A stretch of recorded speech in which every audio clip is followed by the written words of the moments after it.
Welcome back. ఇక మార్కెట్ల గురించి మరింత విశ్లేషణ అందించడానికి మనకి అనలిస్ట్ డి ప్రసాద్ గారు ప్రస్తుతం టెలిఫోన్ లైన్ లో సిద్ధంగా ఉన్నారు. Very good afternoon Prasad garu. So Prasad గారు, మార్కెట్ చాలా వాలటైల్ గా కనిపిస్తోంది. మీకు టెక్నికల్ గా ఎలాంటి సూచనలు కనిపిస్తున్నాయి మార్కెట్ లో ఈ వీకెండ్ లో కానీ నెక్స్ట్ వీక్ కానీ? I think technically short term కోసం ఐ థింక్ లోవర్ లెవెల్ లో 5940 5950 సపోర్ట్ ఉంది. మీద స్ట్రాంగ్ రెసిస్టెన్స్ 6050 ఉంది. ఈ బ్యాండ్ లో ట్రేడ్ అవుతుంది. డైరెక్షనల్ కాల్ ప్రస్తుతం చేసుకోవడం డిఫికల్ట్ గా ఉంది.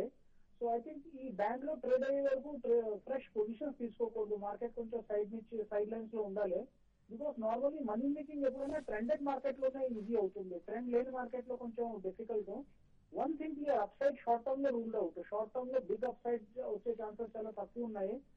ప్రతి ర్యాలీలో సెల్లింగ్ వస్తుంది. అదే సేమ్ చాలా పెద్ద డౌన్ సైడ్ కూడా కనిపిస్తుంది లేదు. సో ఈ రేంజ్ బౌండ్ మార్కెట్ లో చాపీనెస్ చాలా ఉంటుంది, వొలటిలిటీ చాలా ఉంటుంది.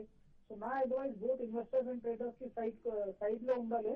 ఏదైనా మరీ టెంపింగ్ బై అయితే కొంచెం ఫేజ్ లో 10% బై చేయొచ్చు. అది కూడా మీడియం టు లాంగ్ టర్మ్ కోసం.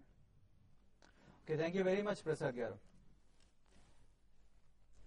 సో నెక్స్ట్ కాలర్ మనకి గుజరాత్ నుంచి ఒక కాలర్ రెడీగా ఉన్నారు, డిఎస్ రావు గారు. హలో హలో హలో రావు గారు చెప్పండి. నేను ఇండియా బుల్స్ ఫైనాన్స్ నుంచి అడగాలనుకుంటానండి. ఓకే, తీసుకున్నారు మీరు ఇది? ఇండియా బుల్స్ ఫైనాన్స్ నేను 220 లో ఎంటర్ అయ్యాను. ఓకే, దాని గురించి ఏంటంటే ఇన్వెస్ట్ చేసి ఉండొచ్చా ఏంటి? అంటే మీరు షార్ట్ టర్మ్ కోసం తీసుకున్నారా, లాంగ్ టర్మ్ అండి? 6 months అవుతుందండి. ఓకే, ఇండియా బుల్స్ ఫైనాన్స్ అయితే రీసెంట్ గా యాక్టివిటీ గా చూస్తే చాలా ఫాస్ట్ గా పెరగడం జరిగిందండి. అట్ ద సేమ్ టైం మళ్ళీ స్టాక్ కూడా 220 ఆ లెవెల్స్ నుంచి బాగా రివర్స్ కావడం చూసాము. ఈ స్టాక్ అయితే ఇది ఫండమెంటల్ ప్రకారం స్పెక్యులేటివ్ గా పెరిగింది, ఫండమెంటల్ స్టాక్ లేవండి. కాబట్టి మీరు ర్యాలీస్ లో స్టాక్ ని ఎగ్జిట్ కావడం చాలా వరకు సజెస్ట్ చేస్తాను. స్టాక్ అయితే మనం ఈ 220 రూపీస్ దాటి పెరిగే అవకాశం లేదు. కాబట్టి మీరు ఫండమెంటల్స్ అంత స్ట్రాంగ్ అయిన తర్వాత మేనేజ్మెంట్ కూడా అంత నమ్మదగ్గ మేనేజ్మెంట్ కూడా కాదు. అవన్నీ దృష్టిలో పెట్టుకుంటే మీరు స్టాక్ అయితే ఎగ్జిట్ కావాలని సజెస్ట్ చేస్తాను. ఓకే అండి, నెక్స్ట్ విజయవాడ నుంచి రవీందర్ గారు లైన్ లో ఉన్నారు. హలో హలో రవీందర్ గారు చెప్పండి. నమస్తే సార్. నమస్తే అండి. సార్ ఇప్పుడున్న పరిస్థితుల్లో యూనిటెక్, అపోలో టైర్స్ బై చేయవచ్చా? ఒక 2-3 months హోల్డ్ చేయగలండి. ఓకే, అదే చెప్తారేమో. Unitech and Apollo Tyres both the stocks at level contrarian పెట్టి అవుతుందండి మీరు బై చేద్దాం అనుకున్నా కూడా. ఎందుకంటే అపోలో టైర్ కూడా ఇప్పుడు సెకండరీ సేల్స్ అలా బాగున్నా కూడా ఓఈఎం సేల్స్ కంటే రబ్బర్ ప్రైజెస్ బాగా హిస్టారికల్ హైస్ దగ్గర నడుస్తున్నాయి కాబట్టి మార్జిన్స్ తక్కువ ఉండొచ్చు. ప్రైస్ హైక్ అంటూ చేయగలిగితే all these tyre companies in consortium next 2 months లో స్టాక్ అప్పుడు పెరిగే స్కోప్ ఉంటుంది. కాంట్రేరియన్ బెట్ కింద మీరు బై చేయొచ్చు. విత్ స్టాప్ లాస్ మాత్రం అరౌండ్ 5 to 6% కింద పెట్టాల్సి వస్తుంది మీరు. ఓకే, నెక్స్ట్ కర్నూలు నుంచి మధు గారు లైన్ లో ఉన్నారు. Hello hello sir, good afternoon sir. Kutumbarao గారు అండ్ శేష్ గారు. సార్ నేను బీజీఆర్ ఎనర్జీ ఈ రేట్ లో ఒక 739 లో I entered in features sir. December contract enter అయ్యాను.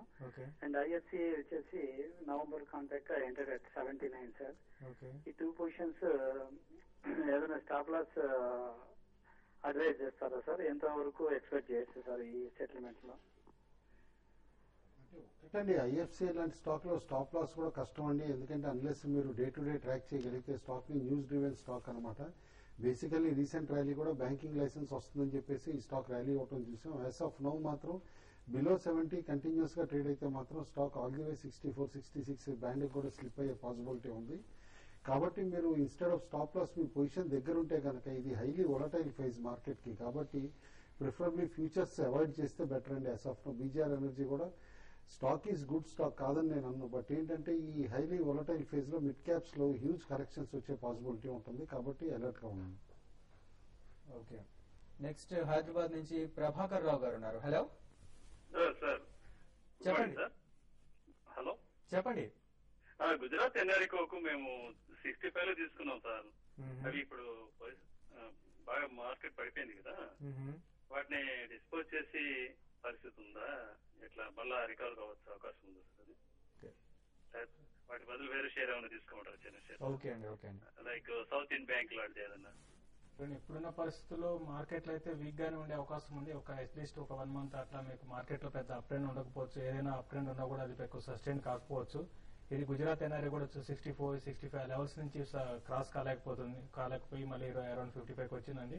మీరు అన్నట్టుగా మీరు దీని నుంచి ఎగ్జిట్ అయిపోయి ర్యాలీస్ లో మీరు అన్నట్టుగా సౌత్ ఇండియన్ బ్యాంక్ బై చేయమని సజెస్ట్ చేస్తాను.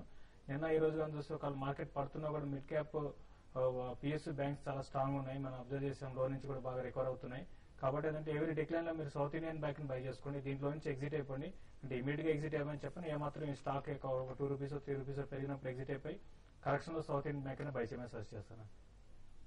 ఓకే, నెక్స్ట్ లక్ష్మి గారు లైన్ లో ఉన్నారు. Hello hello, good afternoon Lakshmi గారు, చెప్పండి. నమస్తే అండి. చెప్పండి. మేము ఫెడరల్ బ్యాంక్ ఫ్యూచర్ 473 లో తీసుకున్నామండి. ఎఫ్బిఐ ఫ్యూచర్ 3089 లో తీసుకున్నాము. ఇవి యావరేజ్ చేసుకోమంటారా, లేకపోతే ఎగ్జిట్ అవ్వమంటారా, హోల్డ్ చేయమంటారా? స్మాల్ ఫాల్ కి యావరేజ్ చేయకూడదండి. మీరు యావరేజింగ్ టెక్నిక్ అంటూ వాడాలంటే కనుక మోర్ దాన్ 10% 12% డిక్లైన్స్ వచ్చిన తర్వాత యావరేజ్ చేయాలన్నమాట ఫ్యూచర్స్ లో. దట్టు మీకు అంత రిస్క్ టేకింగ్ కెపాసిటీ ఉంటుంది. ఎందుకంటే ఫ్యూచర్స్ లో మనం కట్టేది 25% మార్జిన్ కాబట్టి 1:4 లివరేజింగ్ ఉంటుంది. కాబట్టి మీరు ఎవ్రీ స్మాల్ కరెక్షన్ కి మీరు యావరేజింగ్ చేయడం మొదలు పెడితే 50 రూపాయలు 60 రూపాయలు కరెక్షన్ కి డెఫినెట్లీ మీకు at some point huge loss వచ్చే పాసిబిలిటీ ఉంటుంది. ఎందుకంటే మార్జిన్ పే చేయలేకపోతారు కాబట్టి. యాజ్ ఆఫ్ నో మాత్రం బ్యాంక్ స్టాక్స్ వీక్ గానే ట్రెండ్ అవుతున్నాయి. బట్ నెక్స్ట్ వీక్ నుంచి కాస్త రీబౌండ్ వచ్చే పాసిబిలిటీ ఉంది. ఎందుకంటే ఈ వారం అంతా కూడా బై అండ్ లార్జ్ ఎస్బీఐ కానీ, ఐసిఐసిఐ బ్యాంక్ కానీ, HDFC bank, across the board all the banks, front line banks అన్ని కూడా కాస్త వీకిష్ ట్రెండ్ డిస్ప్లే చేస్తున్నాయి. హోల్డ్ టిల్ నెక్స్ట్ వీక్ అండి.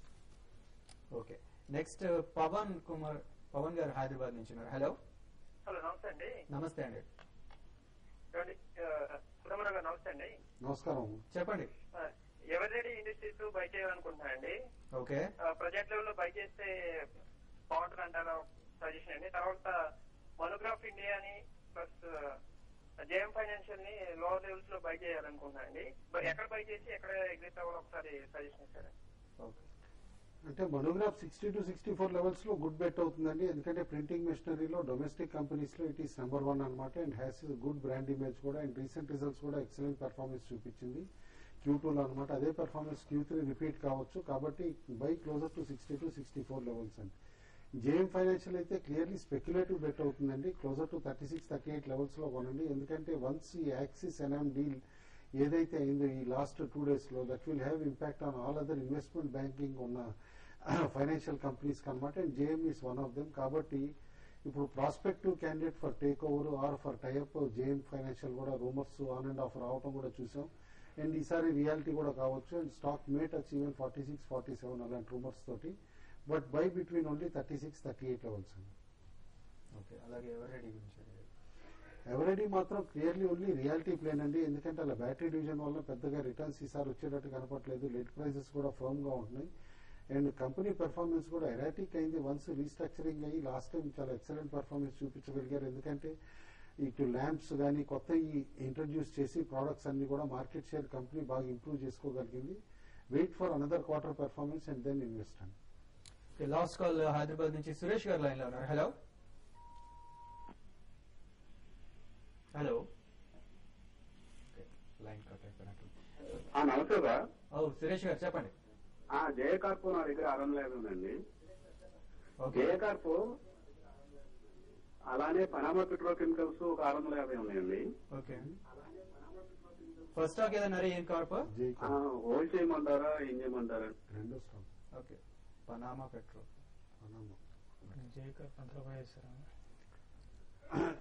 ఒకటండి, జై కార్పొరేషన్ అయితే మీరు స్టాక్ ని ఎగ్జిట్ కమని సజెస్ట్ చేస్తానండి. ఈ స్టాక్ అయితే ఇది కంప్లీట్ గా రీసెంట్ గా కొంత స్టడీగా ఉన్నా కూడా కొంచెం పెరగడానికి ఛాన్స్ ఉంది. అయినా కూడా దీన్ని ఇప్పుడు మరీ లాంగ్ టర్మ్ కాకుండా షార్ట్ టర్మ్ కి ఏదైనా స్పెక్యులేటివ్ స్టాక్ అండి.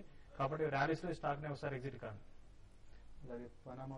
పనామా పెట్రో, సవిత ఆయిల్ ఇట్లా అన్ని మిడ్ క్యాప్ అన్ని కూడా మీకు పెట్రోకెమికల్ స్టాక్స్ అన్ని రీసెంట్లీ బాగా రన్అప్ రావడం చూసాం. ఎందుకంటే మార్జిన్స్ బాగా ఇంప్రూవ్ అయినాయి, ప్రోడక్ట్ ప్రైజెస్ కూడా.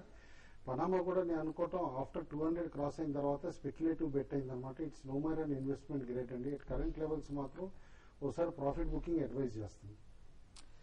ఓకే అండి, thank you Kutumbarao garu, thank you Seshu గారు. ఇక ఇవి వాటి బిజినెస్ లంచ్ విశేషాలు. దీని తర్వాత మళ్ళీ tv5money.com లో ఆఫ్టర్నూన్ ట్రేడ్ కార్యక్రమంలో మెయిల్స్ కి సమాధానాలు ఇస్తాం. So keep mailing us.